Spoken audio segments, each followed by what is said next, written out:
Hi guys, and welcome to another video here at TV Reviews channel. Now, what I have here today is very interesting for me. It's an interesting review. It's Sennheiser Momentum In-Ear. Now, I got this on a loan from a friend, so thank you for that, Vesa. And I haven't tested any Sennheiser in-ears since CX300 second edition, which I used to have and I really liked back in the day. But let's talk about these more. First of all, I want to tell you is about their build quality and fit, because it's important. As you can see, let me remove these ear tips first.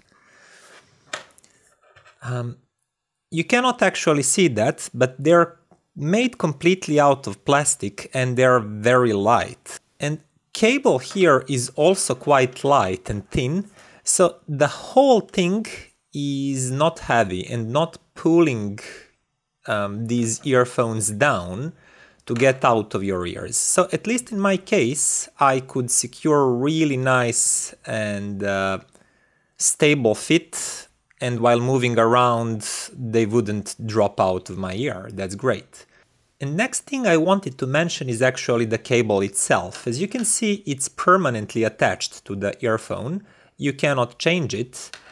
And it's quite rubbery and it doesn't tangle, which I really like. It's a welcome change from a lot of braided cables these days that tangle so much, but not this one. Downside of this cable is it's pretty microphonic, and as it rubs on your clothes or other stuff, you will hear that in your earphones. I guess that would be the downside of using such light materials and thin cable, but as I mentioned, there is upside to that too. Okay, so let's talk a little bit about sound quality, because that's the most important thing. Well, I'm glad to say that, first of all, these are not too demanding about your source equipment. So if you just connect them to your smartphone, they will sound reasonably good and reasonably loud, and I like that really. Using some USB DAC dongle, like this one that I reviewed previously, Sonata HD, I got even better sound quality, like a little bit louder, a little bit more dynamic and weighty bass and things like that. And I really liked using them this way. Now, moving to something a little even better, like DragonFly Black, for example, I could detect maybe a little bit of improvement, but not that much at all, to be honest. And I would say that something like this USB dongle, this one is 30 bucks, might be an optimum for these in-ears. And as I said, you can use them with your smartphone, but I believe if you already paid 100 bucks for good earphones, and these are good earphones, you should treat yourself and treat them with a decent DAC. So something like this would be my suggestion. Of course, they do sound great with DragonFly here, but improvement is barely noticeable, and this one is already starting to be an overkill in my opinion. So you don't really need it to hear the best of these. Now that we have sources out of the way, how do these actually sound? Well, to be honest, I was quite surprised by their sound signature, because it's unlike any Sennheiser model I heard before. What do I mean by that? First of all, it's not warm and mid-range centric at all. Exactly the opposite. These are slightly U-shaped or V-shaped, or however you want to call that type of sound. What that means is bass is quite prominent, it's weighty, it's punchy. I liked it. It's also well controlled. It can dig out nice amount of details. So I like the bass really much. When we come to mid-range, there is definitely a dip in the lower mid-range part. There is some depletion of that part. So vocals does not sound warm and full as you're probably used them to sound from Sennheiser pair of cans.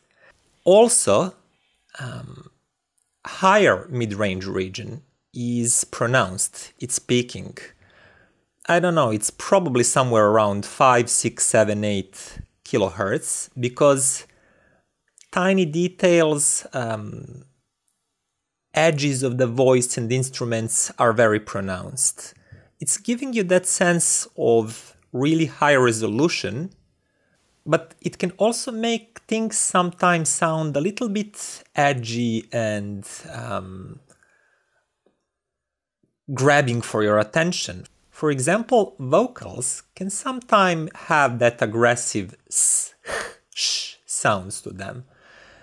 It's not too much, it's not KZ region, but it is a thing here.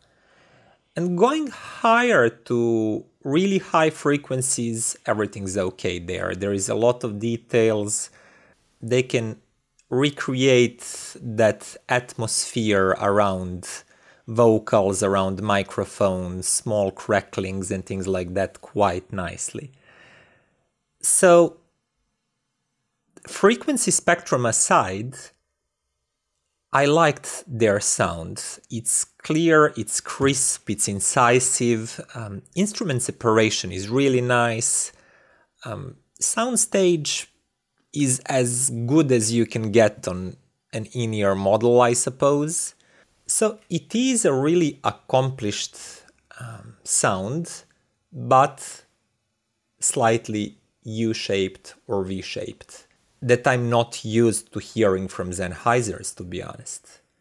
Okay, so no comparison would be complete if I don't compare them to some of the earphones that you might be familiar with. And for that, I will start with Thin Audio T2. I think most of you are familiar with these. I reviewed them and I really like them. They have similar thing going on regarding higher mid-range, a similar thing to these Momentum In-Ears. It's a little bit pronounced, it's making you feel that resolution is slightly higher than it really is. But some things they are doing differently is bass region and upper bass, lower mid-range part section. So lower mid-range is fuller on T2s, while bass region is definitely not as pronounced as in these in-ears.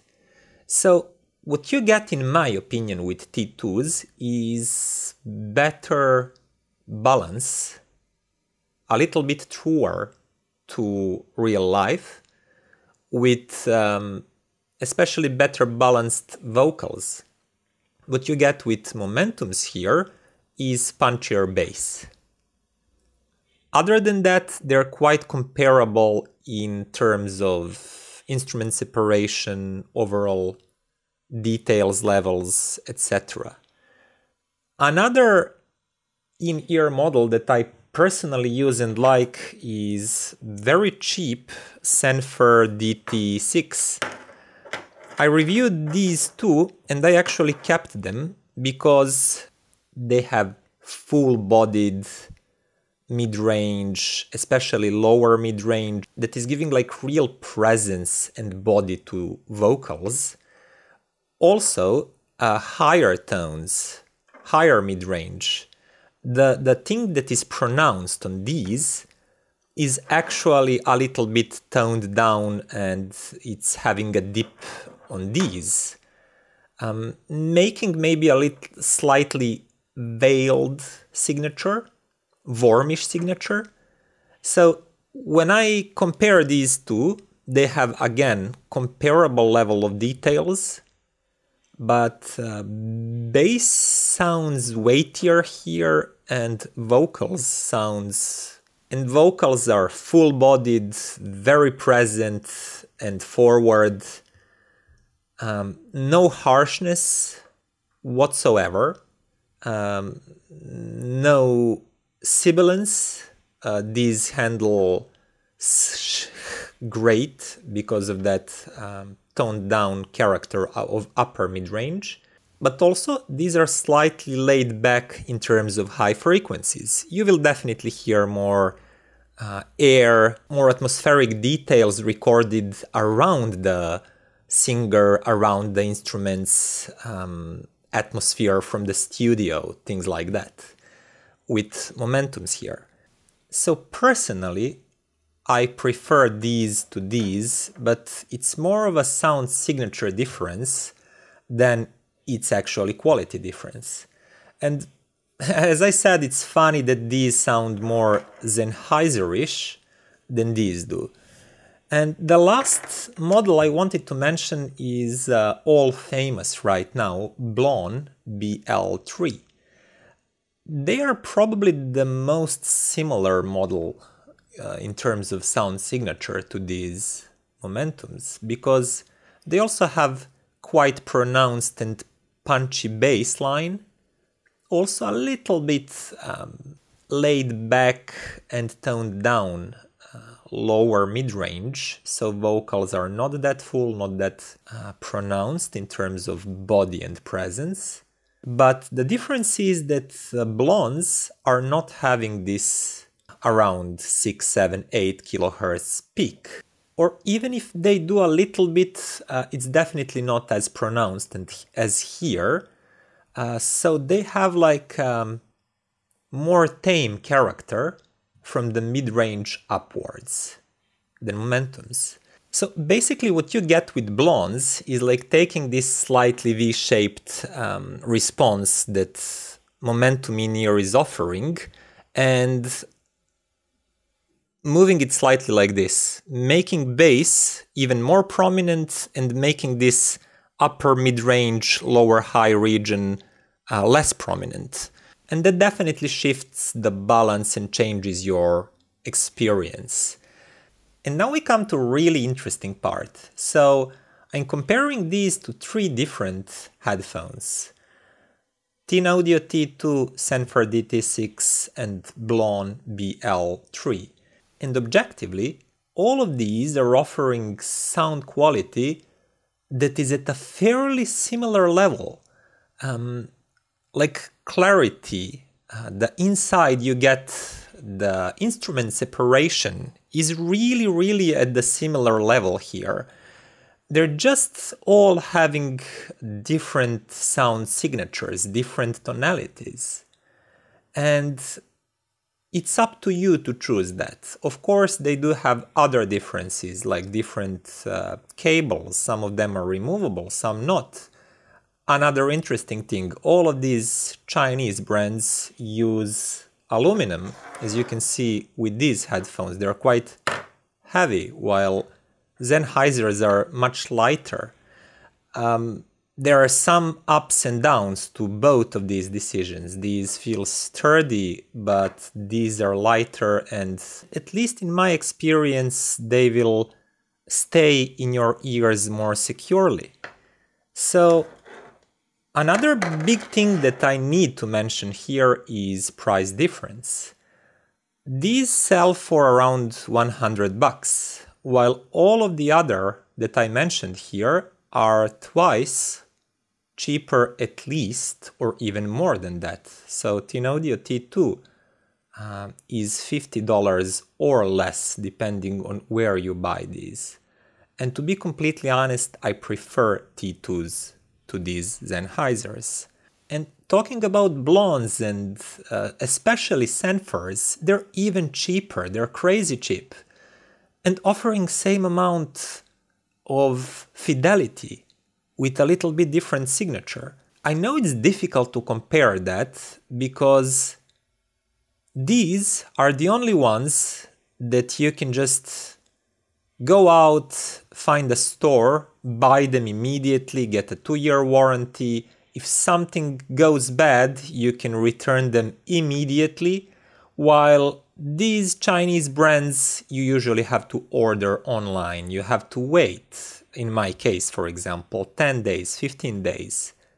If they get held at customs, sometimes it happens that I'm waiting over a month, which is not convenient at all. If there is any problem with them, I again have to rely on that online shop support. Maybe I have to return them back.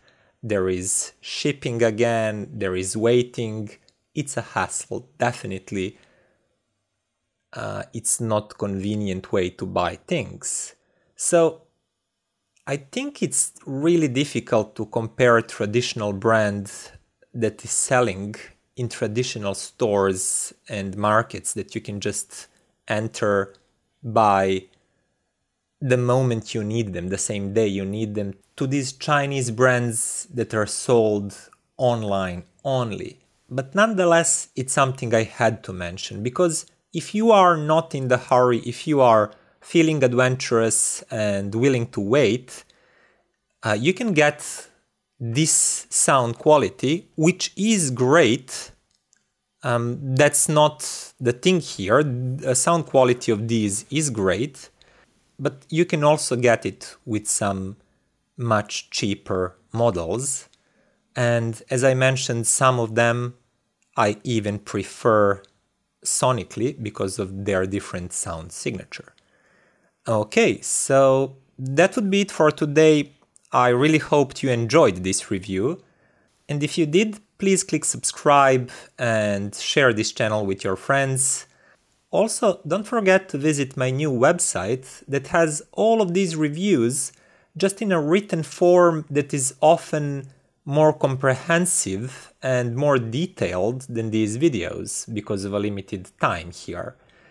So thank you again for watching and see you next time.